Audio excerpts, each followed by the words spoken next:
go yard. I got so much motherfucking design on right now.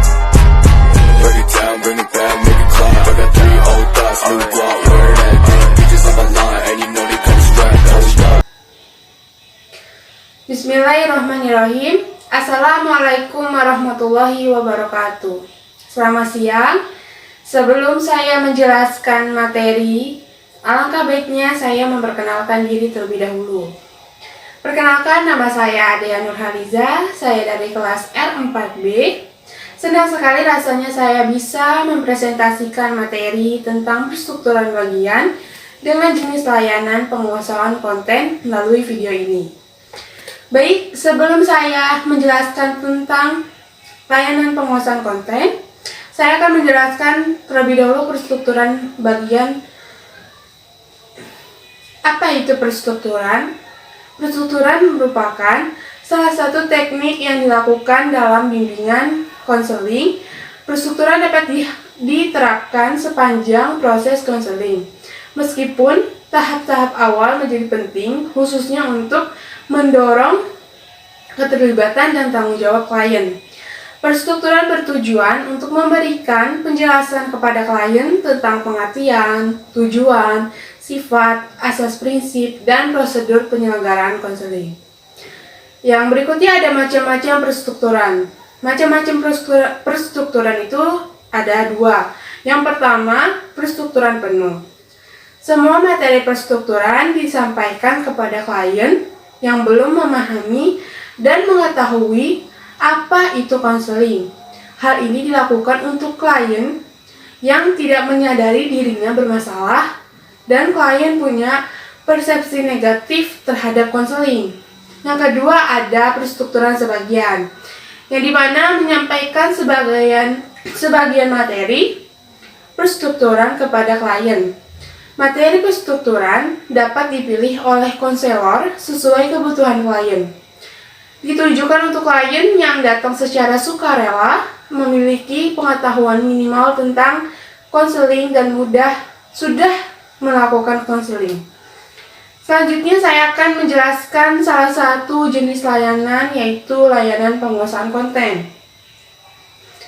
Layanan penguasaan konten itu membantu individu menguasai aspek-aspek konten tersebut secara tersinergikan.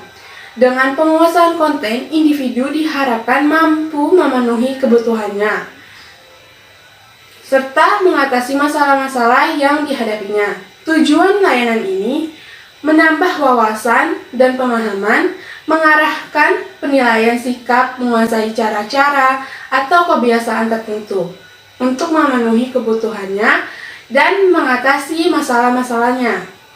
Topik layanan yang saya akan bahas tentang memusatkan konsentrasi belajar siswa.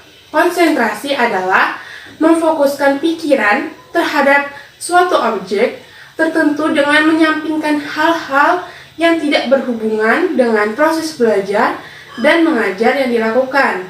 Konsentrasi ini salah satu faktor yang mempengaruhi keberhasilan proses belajar.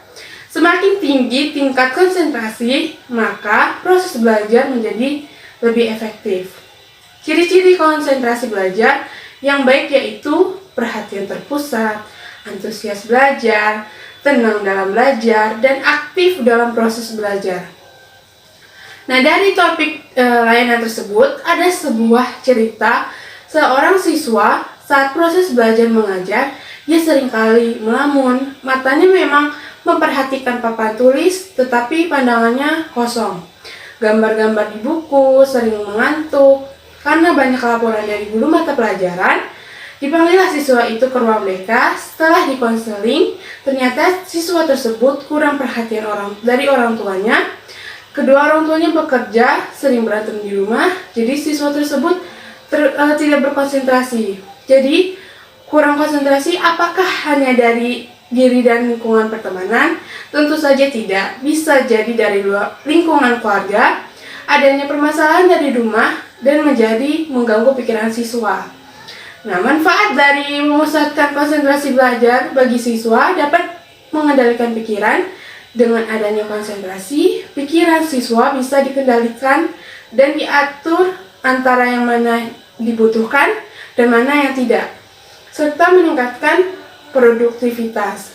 Nah, setelah memahami yang telah dijelaskan serta topik yang sudah dibahas, boleh sekali kalian berkunjung ke ruang BK untuk bertukar pikiran, bercerita tentang perasaan khawatir.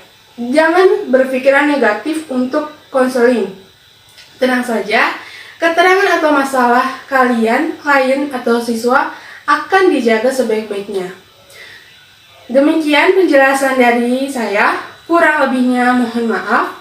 Semoga penjelasan ini dapat bermanfaat bagi yang menonton. Sekian dari saya, terima kasih. Wassalamualaikum warahmatullahi wabarakatuh.